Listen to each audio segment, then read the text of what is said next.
자, 본문의 말씀을 통하여서 입으로 시인하여 이런 제목으로 하나님의 말씀을 전해드리겠습니다.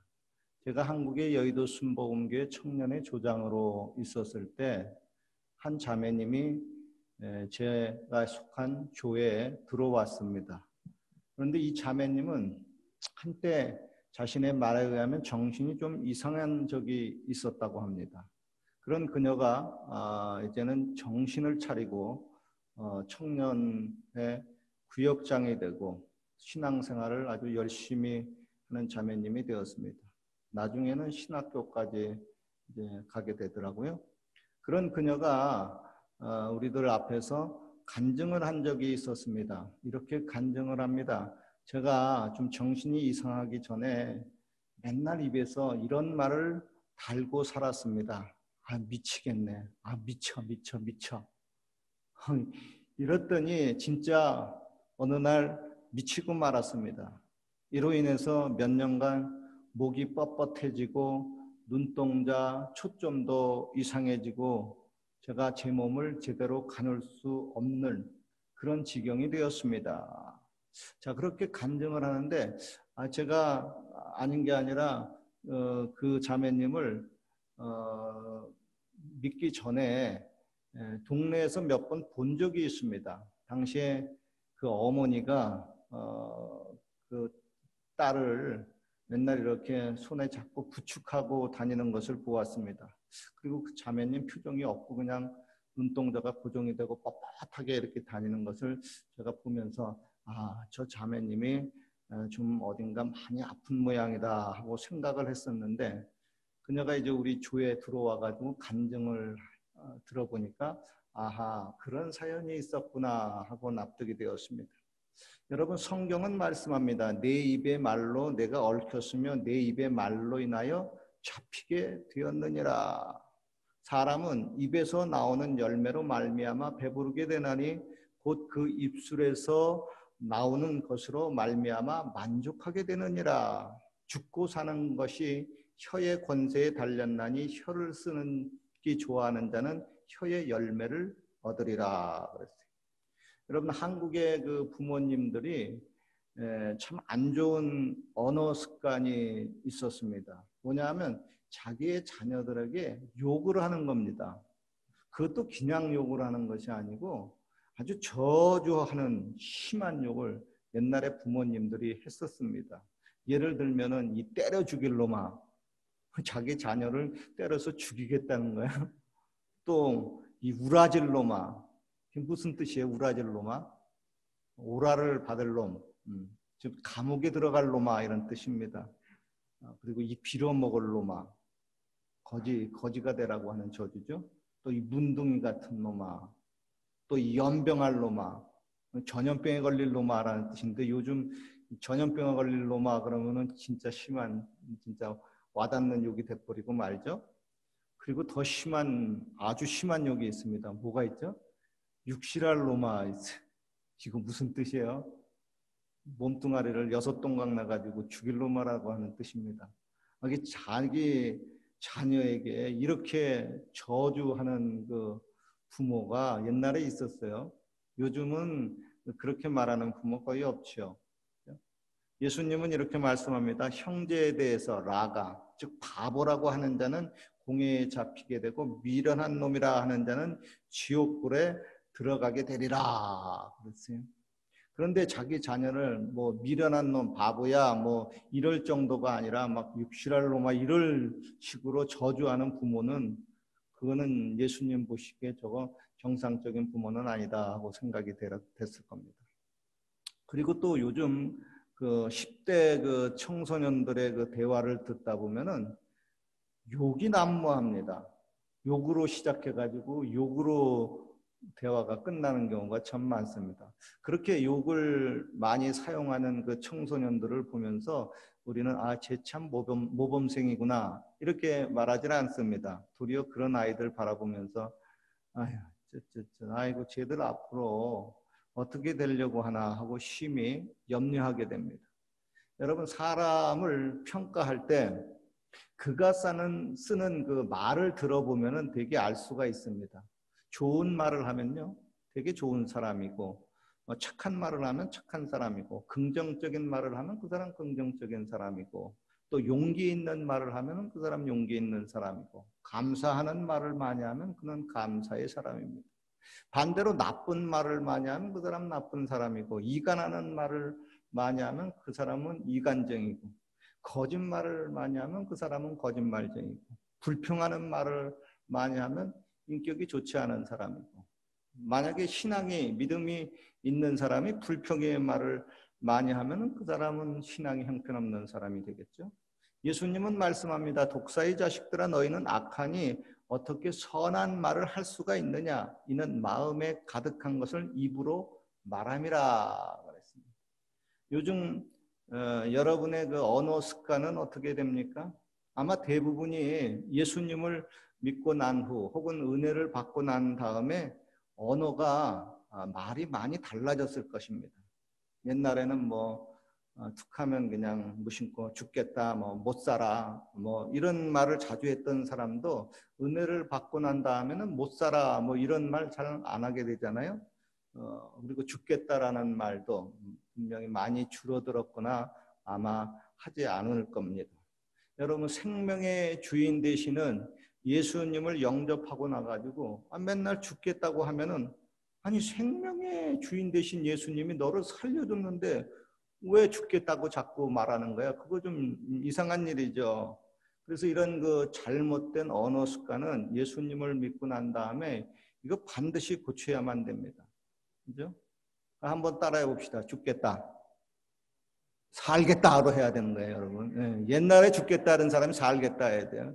예, 그죠? 못 살아. 살아. 넉넉히 살아. 왜 못 살아? 넉넉히 살죠. 주님이 살게 만들어주는데 왜 못 삽니까? 그리고 불행해. 그러면 행복해. 이렇게 바꿔야 됩니다. 그죠? 짜증나. 그러면. 네? 행복해. 바꿔야 돼요. 답답해. 그러면. 상쾌해. 기분 좋아. 이렇게 바꿔야 됩니다. 말을. 그죠? 저의 경우 같은 경우도요. 은혜를 받고 난 다음에 이 죽겠다라고 하는 말을 제 평생에 지금 은혜 받고 난 다음에 이렇게 오랜 세월이 30년이라는 세월이 이제 넘게 흘러도 입에서 한 번도 죽겠다라는 말을 내가 쓴 적이 내 기억이 없습니다. 옛날에는 썼어요. 그런데 은혜 받고 난 다음에 이 말이 제 입에서 싹 사라졌습니다. 여러분, 하나님이 죽을 나를 살리셨는데 내가 죽겠다고 하면은 신앙이 다시 도루묵이 되고 마는 겁니다. 그런데 여러분, 한국 사람들은 진짜 죽겠다라고 하는 말을 너무나 잘 씁니다. 좋아서 죽겠다. 아니, 좋으면 살아야지 왜 좋아서 죽겠다 그래? 배불러서 죽겠다. 배부르면 찬송하고 감사해야지 왜 배불러서 죽겠다 그럽니까? 그러니까 한국 사람의 언어 습관에 죽겠다라는 말이 엄청나게 많이 알게 모르게 배어 있어요. 그러다 보니까 한국 사람들이 세계에서 스스로 죽는 자살률이 1위입니다. 이 언어 습관을 고쳐나가야 돼요. 그리고 또 우울증에 걸린 사람들은 이 죽겠다라는 말을 참 자주 하죠. 그래서 우울증에 걸리면 이 자살률이 높아요. 왜? 죽겠다라는 말이 자꾸 튀어나오기 때문에 그렇습니다. 그죠? 그래서 이거 반드시 고쳐야 돼요. 다시 한번 따라해 봅시다. 죽겠다. 살겠다 그래야 돼. 한번 따라 합시다. 죽겠다 귀신아. 예수님의 이름으로 물러가라. 귀신이 나를 죽이기 전에 먼저 입술의 고백을 통해 가지고 죽겠다라는 말을 하게 합니다. 그러고 난 다음에 귀신이 하나님 제 죽겠다 그럽니다. 그러니까 죽여주십시오. 자기 입으로 죽겠다고 했습니다. 이렇게 옆에서 이간을 놔요. 여러분, 성경에 보면 동방의 의인이라고 하는 그 욥이 있습니다. 그가 하나님의 축복을 받아서 크게 부유한 자였었는데 하루아침에 재산을 모두 다 잃어버렸습니다. 100원 있다가 100원 잃어버리는 정도가 아니라 수십조 원이 있었는데 수십조 원이 땡전 한 푼 안 났고 싹 사라지는 겁니다. 거짓말처럼. 그리고 7남 3녀가 집이 무너져가지고 모두 다 죽고 말았어요. 자녀가 하루아침에 없어져 버리고 만 겁니다. 그리고 또 자신도 머리 끝서부터 발끝까지 악창이 들어가지고 괴로워서 죽을 지경입니다. 그래서 그의 모습을 보고 그의 아내가 차라리 하나님을 욕하고 죽으라. 하나님을 네 입으로 욕을 하라고 하는 겁니다. 여러분, 그때 욥이 어떻게 고백을 합니까? 이 어리석은 여자야. 너 정신 나간 소리를 좀 하지 마라. 우리가 하나님께 복을 받았는데 또 때로는 또 화도 받지 않겠느냐 하고 이 모든 일에 욥이 입술로 범죄하지 아니하니라 그랬어요. 입술은 죽겠다고 나오고 싶은데 입술로 범죄하지 아니했다고 하는 거예요. 입으로 하나님을 욕하고 싶지만은 입으로 절대 욕하지 아니한다는 겁니다. 여러분 아무리 우리가 죽을 지경에 있어도 여러분 죽겠다라고 말하면 안 됩니다. 때가 되면 저와 여러분들 다 하나님이 정해진 뜻을 쫓아서 정해진 시간에 하늘나라로 가면 되는 거예요. 그리고 예수님은 죽은 사람 앞에서도 저가 죽은 것이 아니라 잠을 자고 있다고 사실을 얘기해 주고 있어요. 그러니까 저와 여러분들에게는 이 죽음과 사망의 세계가 예수님 믿고 부활까지 하니까 이미 철폐가 된 겁니다. 그러니까 죽겠다라는 말이 우리에게는 필요가 없어요. 죽겠다라는 말은 사실이 아닙니다. 죽어도 다시 살아나니까. 그러니까 이런 그 생명이 우리 가운데 역사를 하는데 자꾸 죽겠다라고 하게 되게 되면 그거는 귀신만 좋아하게 되고 말죠. 그죠? 그러니까 이런 그 예수님 믿고 난 다음에 죽겠다라는 말이 절대 입에서 나오지 않도록 주여 내 입에 파수꾼을 세워주시고 내 입술의 문을 지켜주시옵소서 이렇게 기도를 해야 됩니다. 예수님이 육신의 그 친동생이었던 그 야고보가 야고보서에 이렇게 얘기를 합니다. 우리가 다 실수가 많으니 만일 말에 실수가 없는 자면은 곧 온전한 사람이라 능히 온몸도 굴레 씌우리라. 혀는 곧 불이요 불의의 세계라. 혀는 우리 지체 중에서 온몸을 더럽히고 삶의 수레바퀴를 불사르나니 그 사르는 것이 지옥불에서 나느니라. 즉 입술로 온몸이 더러워지고 인생이 망치고 지옥불에 끌려 들어가게 된다는 겁니다. 그러므로 혀는 능히 길들일 사람이 없나니 쉬지 않은 악이요 죽이는 독이 가득한 것이라. 이것으로 우리가 주 하나님 아버지를 찬송하고 이것으로 하나님의 형상대로 지음받은 사람을 저주하나니 한 입에서 찬송과 저주가 나오는도다. 내 형제들아 이것이 마땅하지 아니하니라. 누구든지 스스로 경건하다 생각하며 자기의 혀를 재갈 물리지 아니하면 그 사람의 경건은 헛것이라 그랬어요. 즉 신앙생활을 아무리 잘한다 그래도 이 혀를 재갈 물리지 않고 제대로 사용하지 못하면은 그 사람의 그 신앙생활 경건의 생활은 다 헛것이 되고 만다고 하는 겁니다. 하루는 이사야 선지자가 환상 중에 하나님의 영광의 보좌를 보았습니다. 그리고 난 다음에 그가 이런 고백을 하여 화로다 나여 망하게 되었도다. 나는 입술이 부정한 사람이요 나는 입술이 부정한 백성 중에 거하면서 만군의 여호와이신 왕을 배웠음이로다 그랬어요. 즉 이사야는 자기를 포함해서 모든 사람들이 입으로 말로 범죄를 해서 하나님 아버지 앞에서 깨끗하지 못하다고 하는 겁니다. 그래서 입술로 범죄한 것이 많아서 나는 화를 당하게 되었다. 죽을 운명에 처했다고 고백을 합니다. 그런데 이때 이제 천사가 하나가 이제 부젓가락으로 하나님의 제단에서 이제 숯불을 하나 탁 건져가지고 그의 이사야의 입술을 딱 대면서 말합니다. 보라, 이제 이것이 내 입에 닿았으니 내 악이 제하여졌고 내 죄가 사여졌느니라. 즉 성령의 불로 그의 입술을 지졌다는 겁니다. 정결하게 했다는 거예요. 그로 이제 입술이 변했으니까 깨끗하게 됐으니까 내 운명이 변해서 이제 죽을 운명이 아니라 사는 운명으로 바뀌게 되었다고 하는 겁니다.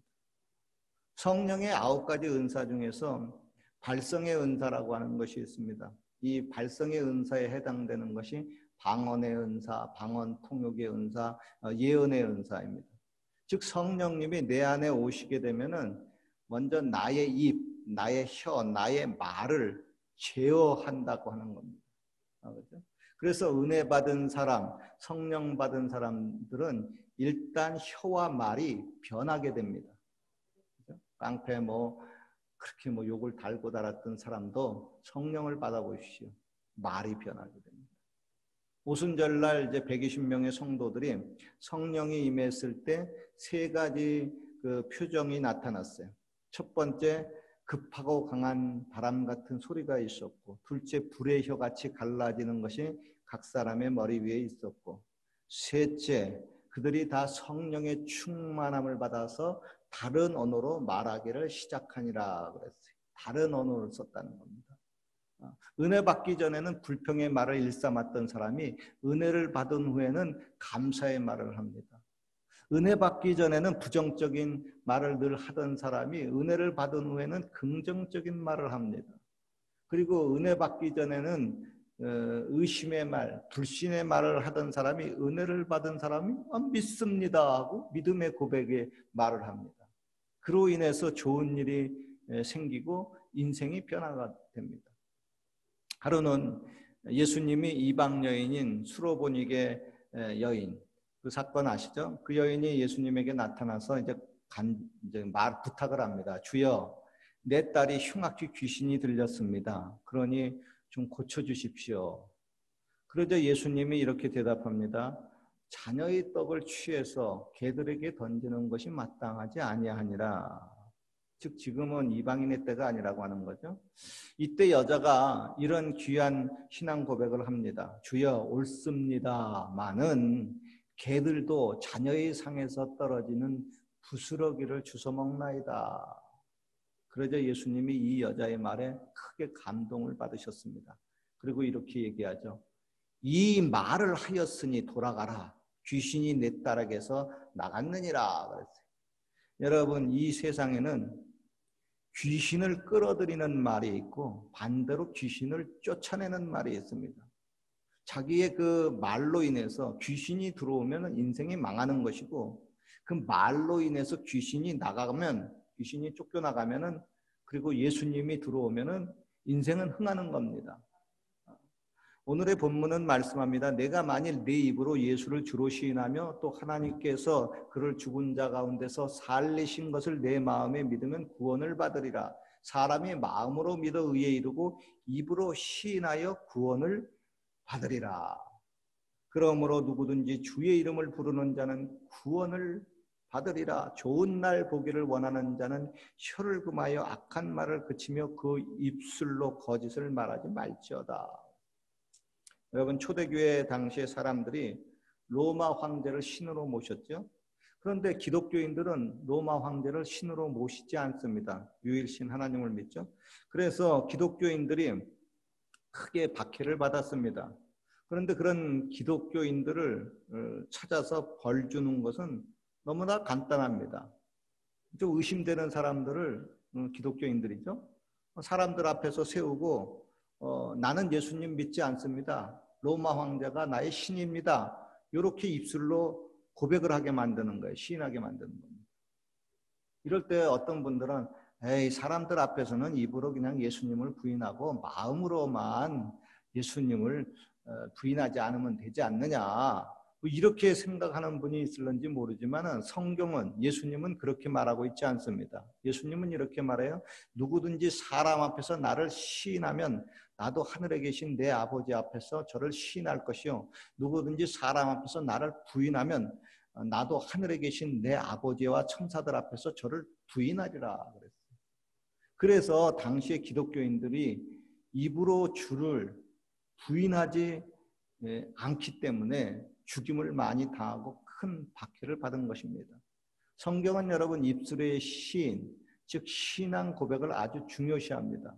그래서 우리가 예배 드릴 때에도 사도신경으로 항상 입술의 신앙 고백을 먼저 하잖아요. 그리고 지금 저와 여러분들이 여기 캐나다 땅에서 혹은 한국 땅에서 신앙 고백을 아주 편안하게 합니다. 그래서 신앙 고백 뭐 누구나 다 하는 거구나 생각하는데 실제는 그렇지 않습니다. 만약 저와 여러분이 사는 이곳이 북한 땅이거나 이슬람 나라 땅이거나 할 때 이렇게 사람들 앞에서 나는 예수님 믿습니다 신앙 고백하기가 참 어렵게 됩니다. 잘못하다간 인생이 망하고 또 생사가 달리는 문제입니다. 저와 여러분이라면 그런 입술의 신앙 고백으로 말미암아 그렇게 결정되는 상황이 온다면 과연 나는 내 입으로 주님을 사람들 앞에서 시인할 수가 있을까요? 즉 이때에는 입술의 고백으로 말미암아 쭉정이 신자와 알곡 신자가 나눠지고 되고 진짜 신자, 가짜 신자가 구별이 됩니다. 결론입니다. 성경은 말씀합니다. 모든 입으로 예수 그리스도를 주로 시인하여 하나님 아버지께 영광을 돌리게 하셨느니라. 주여 내 입술을 열어주소서 내 입이 주를 찬송하리이다. 우리가 수송아지를 대신하여 입술의 열매를 주께 드리리이다. 아무쪼록 여러분 좋은 입, 좋은 혀, 좋은 말로 여러분의 행복을 갖고 나가시기를 주님의 이름으로 축원합니다.